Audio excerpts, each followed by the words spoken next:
मित्रांनो, न्यू मधुर मराठी या चॅनलमध्ये आपलं स्वागत आहे। विसरू नको तू मला या मालिकेचा आजचा पहिला एपिसोड खूप धमाकेदार रोमॅन्टिक आहे। मित्रांनो, या मालिकेची हिरोईन डॉक्टर वैदेही देसाई आता 7 वर्षानंतर कोकणात परत येत असते। तिच्या घरी आता वैदेहीचं स्वप्न असतं डॉक्टर व्हायचं, परंतु तिची नाळ कोकणाशी जोडलेली असते। जेव्हा गाडीतनं ती घराकडे येत असते ती तर तिच्या काकांना बोलते की ही कोकणातली लाल माती दिसली आणि हा खारा वारा अंगाला लागला ना की कोकणात परत आल्यासारखं, घरी परत आल्यासारखं वाटतं। 7 वर्षानंतर मी परत येते। हो, मी शरीराने जरी तिकडे मुंबईत असले ना तरी मनाने मात्र इथेच होते आणि ती खूप खुश असते। तेव्हाच तिच्या घरी तिचे वडील तिच्या स्वागताचा बोर्ड आता लावत असतात, स्टूलवर उभे असतात। वेलकम डॉक्टर वैदेही देसाई असं त्यांनी लिहिलेलं असतं आणि समाधानाने पाहत असतात। इतक्यात त्यांचा तोल जातो ते पडणार, तेव्हाच त्यांना हात देते वैदेहीची आत्या। आत्या येऊन म्हणते की काय रे दादा, अरे चेडू डॉक्टर बनून आलो म्हणून तिचा पहिला पेशंट तूच होणार की काय? तेव्हा वैदेहीचे बाबाही म्हणतात की अगं आता चेडू डॉक्टर झाली आहे, घरचाच डॉक्टर असो, कधीही आजारी पडलं तरी टेन्शन नाही। आता त्यांच्या घराला नाव असतं आशा स्मृती। आशा हे वैदेहीच्या आईचं नाव असतं, जी खूप वर्षांपूर्वीच आता त्यांना सोडून गेलेली असते। तिच्या फोटोकडे पाहत तिचे बाबा म्हणतात की जर का आज मुलीला असं डॉक्टर बनून येताना पाहायला तिची आई असती ना तर खूप छान वाटलं असतं आणि ते इमोशनल झालेले असतात। आत्या देखील भावुक होते। त्यानंतर आता वैदेही येणार, त्यामुळे त्यांची लगबग सुरू असते आणि त्याच वेळेला दुसरीकडे आपल्या सिरियलचा हिरो म्हणजेच सूर्या, तो आता गावातील लहान मुलांसाठी एकाच्या घरात घुसलेलो असतो आणि कौलावर वाळत घातलेल्या पापड्या, सोलकढी ते सगळं काही तो चोरणार असतो। आता जेव्हा तो घरातला मालक तिथे झोपतो, निवांतपणे डोकं टेकतो, इतक्यात सूर्या कौलावर चढतो आणि आता खाली असलेल्या मुलांकडे तो पापडं फेकत असतो। ही मुलंही खूप खुश असतात आणि इतक्यात या मालकाला जाग येते। त्यासरशी एक लहानगी मुलगी ओरडते की दादा पळ लवकर। तेव्हाच सूर्या आता वरनं उडी घेतो आणि धावत सुटतो। त्यानंतर आता त्या घरचा मालक चौकाजी सूर्याच्या मागे धावत सुटतो, ए चोर पकडा त्याला असं म्हणत पळत असतो। सूर्या देखील आता जीव तोडून पळत असतो आणि आता धावत धावतच तो इकडे किनाऱ्याकडे येत असतो। चौकाजी देखील त्याचा पाठलाग करतच असतो। सूर्या मात्र आता धावत सुटलेलं असतो। एका मागोमागे एक दोघेही पळत असतात। गाव ओलांडून ते इकडे किनाऱ्याकडे आलेले असतात। तेव्हाच वैदेही देखील इकडे समुद्र किनाऱ्यावरच उभी असते आणि तिला आठवत असतं की कशा प्रकारे लहान असताना तिच्या डोळ्यात अश्रू होते आणि बाबांनी आईची रक्षा तिथे विसर्जित केली होती। आजही आईच्या आठवणीने तिचे डोळे पाणावलेले असतात। तेव्हाच तिथे तिची एक मैत्रीण येते। आता वैदेही तिला भेटते, खूप खुश होते। त्यानंतर तिची मैत्रीण म्हणते की मला माहितीच होतं तू इथेच सापडणार। तेव्हा वैदेही सांगते की हो ग, इथे ना अगदी आपलं असल्यासारखं खूप छान वाटतं ग, कारण तिथे तिच्या आईच्या आठवणी असतात। पुढे तिची मैत्रीण विचारते की तू आता इतक्या वर्षानंतर परत आली आहे, स्वागत तर करायला हवं ना तुझं, सांग काय खायचं आहे तुला? तेव्हा वैदेही बोलते की मला न मिरची लावलेली कैरी हवी आहे। तेव्हा आता तिची मैत्रीण म्हणते की थांब आणतेच। ती बाजूला जाते। वैदेही मात्र आता दूरपर्यंत त्या समुद्र किनाऱ्याकडे पाहत असते। थोड्याच वेळात तिची मैत्रीण त्या कैऱ्या घेऊन येते आणि कैरी खाताच वैदेही खूप खुश होते। पुढे आता ही मैत्रीण म्हणते की चल घरी काका वाट पाहत असतील। तेव्हा वैदेही बोलते की हो हो हो, पुढे आलेच मी, आणि तशीच ती कैरी खात उभी असते आणि तेव्हाच तिकडनं धावत धावत सूर्या येत असतो। मागे वळून चौकाजी येतोय की काय हे पाहत असताना तो येऊन अचानकपणे वैदेहीला धडकतो। वैदेही खाली पडणार, इतक्यात सूर्याने तिचा हात पकडलेला असतो आणि तिला सावरलेलं असतं। वैदेही आणि सूर्या दोघेही एकमेकांकडे पाहतच असतात। सूर्याची तर इथे पहिलीच विकेट पडलेली असते। त्यानंतर आता वैदेहीला जवळ करत मिठीत घेऊन त्याने सावरून धरलेलं असतं। वैदेही देखील आता अवाक होऊन त्याच्याकडे पाहतच असते। सूर्या तर काय प्रेमाने आश्चर्याने तिच्याकडे पाहत असतं, तिला डोळ्यात साठवून घेत असतं। इतक्यात वैदेही ओरडते की हे काय आहे, आणि ती पटकन आता उभी राहते। ती ओरडते की काय रे, दिसत नाही का तुला, नॉनसेन्स। सूर्या मात्र हसत असतो. तो म्हणतो की अहो तुमच्या तोंडून ही शिवी देखील पायरी आंब्यासारखी गोड लागते. वैदेहीची चिडचिड होत असते. ती पुन्हा नॉनसेन्स ओरडते. सूर्या म्हणतो की पुन्हा एकदा म्हणा ना नॉनसेन्स. वैदेही म्हणते की नॉनसेन्स आणि ती जायला लागते. सूर्या म्हणतो की ओ मॅडम तिकडे नाही इकडे. वैदेही डोक्यात स्वतःची टपली देते आणि आता ती तिथून निघून जाते. सूर्या तर काय वैदेहीला पहिल्यांदा पाहताच घायाळ झालेला असतो आणि हसतच तसाच तो समुद्र किनाऱ्यावर खाली पडतो. इतक्यात तो खुश होऊन हसत असतो. वैदेही नॉनसेन्स नॉनसेन्स असं तो बोलत असतो आणि तेव्हाच त्याचा एक मित्र नाण्या तिकडे येतो. त्याला उठवत असतो आणि त्याला सांगतो की ए सूर्या, अरे वच्ची बाई परत आली आहे. सूर्या म्हणतो की असं कसं, ती तर गेली ना बोटीने. तर नाण्या म्हणतो की अरे वच्ची बाईची बोट फिरली आहे. त्या सरशी सूर्या घाबरतो. घडलेलं असं असतं की जो माणूस चोकाजी पापड्या चोरल्या म्हणून सूर्याच्या मागे लागला होता त्याला या वच्चीबाईने पकडलेलं असतं आणि आता त्याची काही खैर नसते हे सूर्याला ठाऊक असतं. त्यामुळे तो आता घाईघाईने तिकडे बोटीकडे निघालेला असतो. त्याच वेळेस इकडे एंट्री होते ती वच्चीबाईची. वच्चीबाई मोठ्या स्टाईलने आता बोटीतनं येते, खाली उतरते. सोबतच तिचा भाऊ असतो सुधाकर. वच्चीबाईकडे आता बंदूकही असते. ती येऊन तोऱ्याने खुर्चीत बसते. तेव्हा तिची माणसं आता या चोकाजीला पुढ्यात आणतात. चोकाजी खूप घाबरलेला असतो. चूक झाली असं म्हणत तो खूप गयावया करत असतो, माफी मागत असतो. तेव्हाच वच्चीबाई म्हणते की एखाद्या बिबट्याने कुत्रं पळवलं म्हणून तो काही चोर ठरत नसतो, कारण हे जंगल त्याचंच असो, तोच इथला राजा असो. असं म्हणत आता तिची डायलॉगबाजी सुरू होते. एका टेबलाला ती लाथ मारते आणि आता या चोकाजीला खूप दम देत असते. पुढे ती त्याला म्हणते की अरे हे पापड चोरले म्हणून काय तू उपकार विसरला का? माझ्या पोराला गावभर चोर म्हणून त्याच्यामागे धावण्याची तुझी हिंमत झालीच कशी? असं म्हणत तिने आता या चोकाला धारेवर धरलेलं असतं आणि त्यानंतर शिक्षा म्हणून आता खेकड्यांचा एक टप आणून सुधाकर या चोकाजीचे हात त्यात बुडवतो. अगदी खेकड्यांनी चावा घेऊन घेऊन चोकाजीचे हात रक्तबंबाळ झालेले असतात. तो माफी मागत पुन्हा म्हणतो की पुन्हा अशी चूक होणार नाही. तेव्हा आता वच्चीबाई म्हणते की करायची देखील नाही. वच्चीबाईने त्याला सांगितलेलं असतं की या जखमा लक्षात ठेवायच्या आणि यापुढे तांडेलांच्या घरातलं कोणीही दिसलं की असाच याच हातांनी मुजरा करायचा. आता हा चोकाजी मात्र रडतच तिकडनं जायला लागतो. तेव्हाच घाईघाईने सूर्या तिथे पोहोचतो. तो बुलेट लावतो. तेव्हाच तिकडनं जात असलेला चोकाजी म्हणतो की सूर्यादादा माफ करा, मला चूक झाली, आणि हाताने मुजरा करायला जातो. सूर्याला मात्र वाईट वाटतं. तो म्हणतो की अरे हे काय करतोय? त्यानंतर चोकाजी निघून जातो. सूर्या म्हणतो की बाय अगं हे काय केलं? तेव्हा ही वच्चीबाई पुढे येते आणि त्याला सांगते की पारगावतल्या लहान सहान पोरांना देखील ठाऊक व्हायला हवं की या घरची, या पारगावची मालकीन फक्त एकच असो, ती म्हणजे वत्सला नरहरी तांडेल. तर त्याच वेळेस इकडे वैदेही आता तिच्या घरी पोहोचते. घराचं कुंपण उघडून बाबा आत्ती असा ती आवाज देते. तेव्हाच तिचे बाबा आणि आत्या दोघेही पुढे येतात. वैदेही खूप खुश असते. आनंदाने आत्याला आणि तिच्या बाबांना भेटते आणि ती विचारत असते की आत्या गो काका कुठे आहेत? तेव्हाच आता काका बाहेर येतात. काका तर राजकारणी असतात. ते म्हणतात की पक्षातर्फे, कोकण युवा पक्षातर्फे तुझं स्वागत असतो. तेव्हा वैदेही असतच म्हणते की वा वा, राजकारण जोरात सुरू असो. तेव्हा तिची आत्या सांगत असते की कसलं काय? अगं पंचायतीत तर डिपॉझिट जप्त झालं. वैदेही गालात असते आणि त्यानंतर ते सर्वच जण आतमध्ये जातात. खूप खुश असतात. आता तेव्हाच इकडे सूर्या त्यांच्या फॅक्टरीत आलेलो असतो, काहीतरी काम करत असतो. तेव्हाच तिथला एक मजूर म्हणतो की सूर्यादादा अहो तुम्ही मालक असो या फॅक्टरीचे, जर वच्चीबाईला कळालं तर जीव घेईल माझा. सूर्या ते काम बाजूला करतो. तो जरा अपसेट असतो. तेव्हाच त्याचे बाबा तिकडे येतात.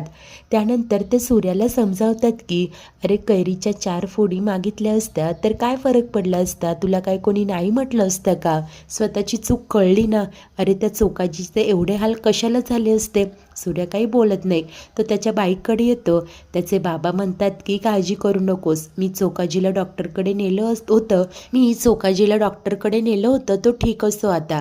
आणि हे विसरू नकोस, तू फक्त वच्चीचाच नाही तर माझाही मुलगा असतो. सूर्या हसायला लागतो. त्याचे बाबा म्हणतात की पुन्हा असं काही केलं ना तर चिंबोरं सोडेल कुठे ते माहिती आहे ना तुला. आणि त्यानंतर ते बोलतात की चल आता घरी चल, भूक लागली आहे. सूर्या आणि त्याचे बाबा आता त्याच्या बुलेटवरनं घरी जातात. तेव्हाच इकडे घरी वैदेहीला मात्र आत्याने मस्त जेवणाचा बेत केलेलं असतो, आग्रह करून ती वाढत असते. आता तेव्हाच तिचे काकाही तिथेच असतात. त्यानंतर वैदेही म्हणत असते की आत्या खरंच खूप जेवले कमी, आणि संध्याकाळी तर मंदिरात जायचे प्रसाद खायला, तिथे दशावतार पण असेल ना. तेव्हा तिचे बाबा सांगतात की हो हो. तेव्हाच आता तिकडे एंट्री होते वरदची. हा वरद वैदेहीचा आत्याचा मुलगा असतो आणि वडिलांप्रमाणेच तोही राजकारणी असतो. आता युवा कार्यकर्ता, युवा पक्षाचा तो अध्यक्ष असतो. आता तिथे येऊन तो वैदेहीला टोमणा मारत म्हणतो की मुंबईला जाऊन कोकणातल्या रीतीभाती विसरलीस की काय वगैरे. त्यानंतर आत्या सांगत असते की अरे आपली वैदेही डॉक्टर होऊन आली आहे, त्याला काहीही घेणं देणं नसतं, चांगलं असो, असं म्हणत तो आत्याकडे जेवायला मागतो आणि म्हणतो की हे मला ताटात वाढव माझ्या, ही केळीच्या पानाची नाटकं नको आहे. त्यानंतर आता वैदेहीची आत्या म्हणते की ऐक, तू वैदेहीला आता मंदिरात घेऊन जा आणि तसंच दशावतार देखील दाखव. तो म्हणत असतो की अरे मी युवा पक्षाचा नेता आहे, मी काय असा रिक्षावाला आहे का. आणि त्याची चिडचिड होत असते. आत्या मात्र दम देते की ते काही असो, वैदेही जिथे म्हणेल तिथे तुला घेऊन जावंच लागेल. आता हा तिकडे नॅपकिन आपटतो आणि निघून जातो. वैदेही गप्पच असते. त्यानंतर आता काका मध्येच विषय काढत म्हणतात की पोरीचा पायगुण चांगला असो, हे बघा पुढच्या पक्षाचा मेसेज आलाय, आपली हायवेच्या कडेची जी जमीन आहे, जो प्लॉट आहे ना, त्याला गिराईक आलंय. मी तर 70 लाखाचा आकडा बोललो. वैदेहीचे बाबा गप्पच होतात आणि त्यानंतर ते स्पष्टपणे सांगतात की तो जमिनीचा तुकडा आपल्याला विकायचा नाही आहे, कारण तिथे वैदेहीला तिच्या आईच्या नावाने हॉस्पिटल सुरू करायचं आहे. काकांचा चेहरा जरा पडतो आणि त्यानंतर लटकेच असून ते बोलतात की चांगलं असो ना, चांगलं असो. तर वैदेहीच्या बाबांनी स्पष्ट सांगितलेलं असतं, 70 लाख काय, 70 करोडला जरी कोणी ती जमीन मागितली तरी द्यायची नाही. काकांना हे फारसं पटत नसतं. त्यानंतर ते बाजूला जातात. इकडे वैदेहीची तिच्या आत्याशी बॉन्डिंग छान असते आणि आत्याला सांगत असते की संध्याकाळी मंदिरात जाताना ना मी साडी नेसेल. त्यानंतर इकडे जेव्हा वच्छीबाई घरी येते, समोरच तिच्या वडिलांची स्मृती असते.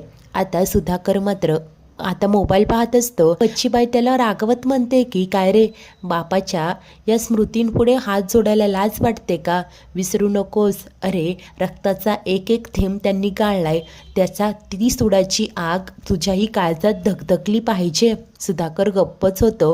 वच्छीबाई मात्र तिच्या वडिलांच्या स्मृतीसमोर हात जोडत असते. आता हा नक्कीच काहीतरी इतिहास असतो. तेव्हाच दुसरीकडे वैदेहीने सुंदरशी साडी नेसलेली असते आणि वरद तिला बाईकवरनं त्या प्लॉटकडे घेऊन आलेलं असतं, कारण वैदेहीला हा प्लॉट पाहायचा असतो. ती खाली उतरते. आता बोर्डवर तिच्या आईचं नाव असतं, त्यावर धूळ जमा झालेली असते. वैदेही पदराने ती धूळ स्वच्छ करते, डोळे भरून तो प्लॉट पाहत असते. इकडे वरदला मात्र काही घेणं देणं नसतं. त्याला एक फोन कॉल येतो आणि म्हणत असतो की अरे हायवेजवळचा बॅनर कोण लावणार, अजून 4 बॅनर लावायचेत पक्या, ठीक आहे ठेव फोन. त्यानंतर वैदेहीला म्हणतो की हे मुंबईकरांनो, अरे चला लवकर, उशीर होईल. वैदेही म्हणते की तुला उशीर होत असेल तर तू जा ना, मी येईल माझी. तेव्हा आता हा वरद सांगत असतो की हे पारगाव असो, मुंबई नाही, उगच धरलं बिरलं कोणी तर. तेही पलीकडच्या गावातल्या नाऱ्याची बायको, तिने मागच्याच वर्षी विहिरीत जीव दिला होता. तेव्हा वैदेही विचारते की तुझा विश्वास आहे काय असल्या गोष्टीवर. तेव्हा वरद सांगतो की माझाच काय, अख्ख्या गावाचा विश्वास आहे. त्यानंतर वैदेहीला काही तिकडनं जायचं नसतं.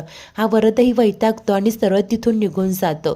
वैदेही मात्र त्या जागेकडे डोळे भरून पाहते आणि बोलते की आई, आजपासून मी पाहिलेल्या स्वप्नांचा आपला प्रवास सुरू. तर त्याच वेळेला इकडे गावात दशावताराच्या नाटकासाठी सगळे लोक जमा झालेले असतात. मंग्या आता अनाऊन्समेंट करत म्हणत असतो की चणे, फुटाणे, भजे काय घ्यायचं आहे ते एकदाच घ्या आणि जागा उडून बसा, लगेच प्रयोग सुरू होणार आहे. तेव्हाच इकडे नाटकातले कलाकार आता स्वतःचं आवरत असतात, तयारी करत असतात. मायासुराचा वध हा दशावताराचा प्रयोग असतो आणि मायासूर कोण असतो, आपला सूर्यदादा. सूर्य आता मायासुराच्या भूमिकेत वेशात तयार झालेलं असतो. तेव्हा नाण्या त्याला पाहतो आणि खुश होत म्हणतो की वा सूर्या, अरे कसला क्यूट मायासूर दिसत असतो रे तू. सूर्या मात्र तोऱ्याने म्हणतो की प्रयोगाच्या आधी नटाचं कौतुक करायचं नाही, प्रयोगाआधी नट नाजूक असतो. तेव्हाच आता नाटकातला हा चिमाप्पा कुठेतरी गायब असतो. तेव्हा एक जण म्हणतो की त्याची रात्रीची ताडी अजून उतरली नसेल. नाण्या म्हणतो की हे सूर्या आता काय करायचं. सूर्या म्हणतो की काय करणार, घरी जाऊन उचलायचा. आणि तो बाईकची चावी हातात घेतो, निघणार असतो. तेव्हाच इकडे घरी आता नलू आत्या देखील देवळात जायला तयार असते. तेव्हा वैदूचे बाबा म्हणतात की तुम्ही बायकांनी जाऊन ओटी भरून घ्या, प्रसादाच्या पहिल्या पंक्तीला आम्ही हजर होतो. आता नलू आत्या निघणार असते. इतक्यात आता हे काका येतात, म्हणजेच नलू आत्याचे मिस्टर. ते म्हणतात की हे नले, हा नारळ वाढ आणि वैदेही वरचं लग्न लवकर हो असं गाराणं घाल. तेव्हा आता आत्या मात्र म्हणते की काय हे दादा. तेव्हा आता इकडे वैदूचे बाबाही म्हणतात की तुम्ही म्हणाल तसं खरं तर वैदेही आणि वरद म्हणजे तिच्या आत्याचा मुलगा यांचं लग्न व्हावं अशी तिच्या आईचीच इच्छा असते. परंतु नली आत्या मात्र सांगत असते की वैदेही आत्ताच आली, तिला जरा कामच बघू द्या, तिला श्वास घेऊ द्या आणि माझ्या अपरोक्ष कोणीही तिच्याजवळ हा लग्नाचा विषय काढायचाच नाही. ते ऐकून वैदेहीचे बाबा म्हणतात की आधी तू देवळात जा, डोकं शांत ठेव आणि एक गोष्ट लक्षात ठेव, तिथे ती तांडेलांची लोकं देखील असेल. आत्याचा खूप रागा होतो. ती म्हणते की मी तर शांतच असेल, पण जर का ती बच्ची आडव्यात शिरली तर मीही गप्प बसणार नाही. तेव्हा वैदूचे बाबा म्हणतात की हे बघ नले, 25 वर्षापूर्वी झालेली गोष्ट तुला परत घडवायची आहे का. हे बघ ती बच्ची तर काय, देसाईंचं नाव ऐकूनच तिच्या अंगात वारा संचारतो. आणि नले एक गोष्ट लक्षात ठेव, त्या तांडेलांचं सावटणं मला माझ्या वैदूवर नकोय. आता नली आत्याही म्हणते की हो आणि तिकडनं ती निघून जाते. त्याच वेळेस इकडे वैदेही देखील आता दशावताराच्या नाटकाकडे मंदिराकडे निघणारच असते. खरं तर त्या प्लॉटजवळच ती असते. तिला सुलीचा, तिच्या मैत्रिणीचा फोन येतो. वैदू सांगत असते की हो हो अगं मी निघतच आहे, पोहोचतेच थोड्या वेळात. आता ती सुनसान जागा असते. वैदेही तोंडाला स्कार्फ गुंडाळून पुढे पाऊल टाकणार. इतक्यात तिला असा छुंचून पावलांचा आवाज वगैरे येतो. ती मनातनं खूप घाबरते आणि इतक्यात काहीतरी खडखड आवाज होतो आणि तिथे असतो सूर्या. सूर्या आता मायासुराच्या अवतारात असतो. तो देखील समोर तोंडाला स्कार्फ गुंडाळलेल्या वैदेहीला पाहतो. दोघे एकमेकांना पाहतात आणि जोराने किंचाळतात. इकडे सूर्या म्हणत असतो की बाय दूर हो दूर हो, काय हवंय तुला ते सांग. हातात एक काठी घेऊन तो घाबरूनच पाहत असतो. इकडे आता वैदूही घाबरलेली असते आणि त्यानंतर ती जरा शांत होते. ती ओरडते की गप्प बस, शांत हो आणि तोंडावरचा स्कार्फ ती बाजूला करते. आणि आता असं समोर वैदूला पाहताच पुन्हा एकदा सूर्याची विकेट पडते. त्याला आठवत असतं की सकाळीच तर समुद्र किनाऱ्यावर हिच्याशीच त्याची धडक झाली होती आणि तो प्रेमाने वैदेहीकडे पाहत असतो. मित्रांनो, आजचा हा पहिला छानसा एपिसोड इथेच संपतो. तर पुढील भागात आता मंदिरात आल्यानंतर आत्या आणि ही वच्छीबाई दोघींचाही आमनासामना होतं असं की आत्या गुरुजींना ओटी भरायला सांगत असते. तितक्यात तिथे वच्छीची एंट्री होते आणि ती सांगत असते की देवीची ओटी भरण्याचा पहिला मान हा तांडेलांचा. आत्या देखील गप्प राहत नाही. ती म्हणते की 25 वर्षांपासून आम्ही गप्प आहोत ना, हे स्वतःचं नशीब समज. तेव्हाच दुसरीकडे त्या नाटकाच्या दरम्यान सूर्या वैदेहीचाच हात पकडत तिला स्टेजकडे आणतो आणि म्हणत असतो की अप्सरे, माझ्या या दरबारात तुझं स्वागत आहे. आता वैदेही गोंधळते. समोर तिची मैत्रिणीही बसलेली असते. एकच आशा पिकतं. आता इतक्यात सूर्या बाजूला वळतो. समोर तो वैदेहीलाच घेऊन आलाय हे पाहून तो देखील आता भांबावून गेलेला असतो. त्याच वेळेस इकडे मंदिरात मात्र इकडे ही वच्छीबाई आत्याचा हात खेचतच तिला बाहेर आणते आणि शपथ घेत म्हणते की जोवर या देसाईंच्या कुळाचा नायनाट करून त्यांच्या 13व्याचं जेवत नाही ना, तोपर्यंत आई हनुमाईची ओटी ही वत्सला तांडेल भरणार नाही. आणि आता ती तिची करंगळी कापत शपथ घेत असते. त्याच वेळेला इकडे दुसरीकडे सूर्या एक गोड स्वप्नात हरवून गेलेलो असतो. समुद्रकिनारी गुडघ्यांवर बसून आता I love you doctor madam असं म्हणत तो वैदूला प्रपोज करत असतो. मित्रांनो, अखेर सूर्याचं हे स्वप्न कधी खरं होईल का. आता देसाई आणि तांडेल या कुटुंबाचा 25 वर्षापूर्वींचा हा इतिहास असेल तरी काय, यात सगळ्यात वैदेहीच्या आईचा बळी गेलेला असेल का. निरागस सूर्या आता वैदेही आणि त्याचं नातं कसं खोलणार आणि ही रोमॅन्टिक मालिका पुढे कशी सरकणार हे पाहणे खूप उत्सुकतेचे असेल. या मालिकेचे डेली एपिसोड पाहण्यासाठी आपल्या न्यू मधुर मराठी या चॅनलला नक्की नक्की नक्की सबस्क्राईब करा. धन्यवाद.